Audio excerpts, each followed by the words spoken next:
कहानी है रामपुर गांव की, जहां के मर्द महिलाओं को हमेशा नीचा दिखाने की कोशिश में रहते। अरे अभी तक खाना नहीं आया, क्या मुझे एक और शादी करने की जरूरत है? नहीं जी नहीं, ऐसा मत करना, वरना मैं कहाँ जाऊंगी। खाना लेकर मैं अभी आई जी। गांव की पंचायत में भी फैसले हमेशा औरतों के खिलाफ ही रहते। मैं जो फैसला सुनाता हूँ वो भगवान की आज्ञा होती है। इस लड़के ने अपने मन से शादी करके अच्छा नहीं किया। लड़के को घर भेज दो और इसकी शादी इसकी जाति की किसी लड़के से करवा दो, लेकिन ये लड़की, इसे तो गांव के बाहर निकाल दो। नहीं नहीं जमींदार साहब, ये क्या बोल रहे हैं? ऐसा नहीं हो सकता।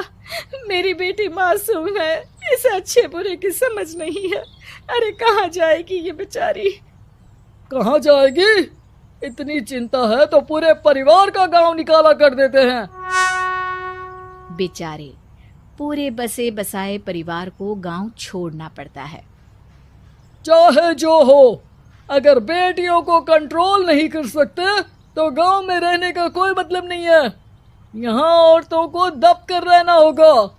कोई भी अपने हिसाब से कुछ नहीं कर सकता, सब ईश्वर की मर्जी से ही होगा। तभी गांव का एक आदमी दौड़ा दौड़ा आता है।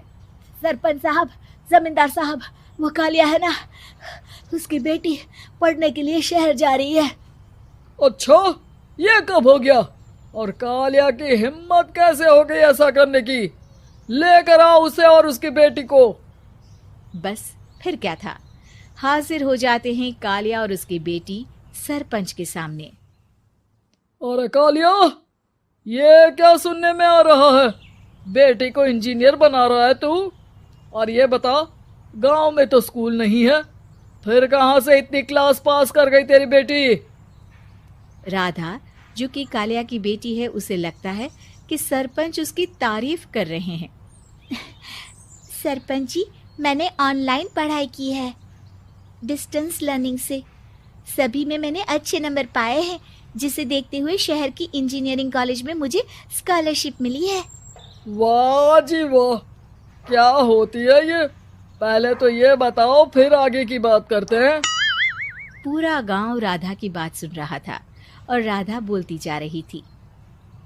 तो ऐसे मैं फ्री में एक अच्छी शिक्षा लेकर गांव में जो कुछ परेशानियां हैं, जैसे बिजली, पानी और इंटरनेट जैसी समस्याओं के लिए काम करूंगी। मैं गांव को शहर से जोड़ने के लिए पुल का निर्माण करवाने का प्रस्ताव रखूंगी। मुझे पूरी उम्मीद है कि जल्द ही हमारा गांव भी तरक्की की राह पर चल पड़ेगा। राधा की बात सुनकर सारे गांव वाले ताली बजाने लगते हैं। सरपंच को समझ नहीं आता कि वो क्या करे।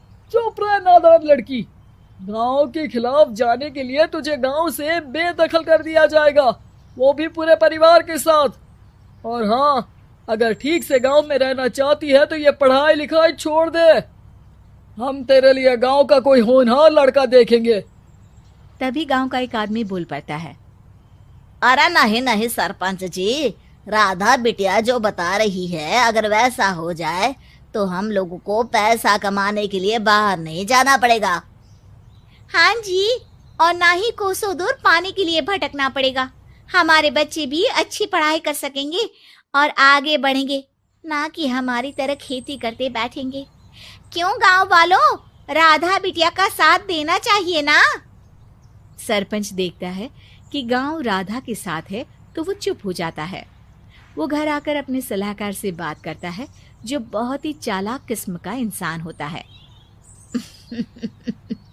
अरे सरपंच साहब, आपको बहुत ही होशियारी से काम लेना पड़ेगा। एक बार गांव तरक्की कर गया, यहाँ के बालक पढ़ लिए तो कोई ना पूछेगा आपको।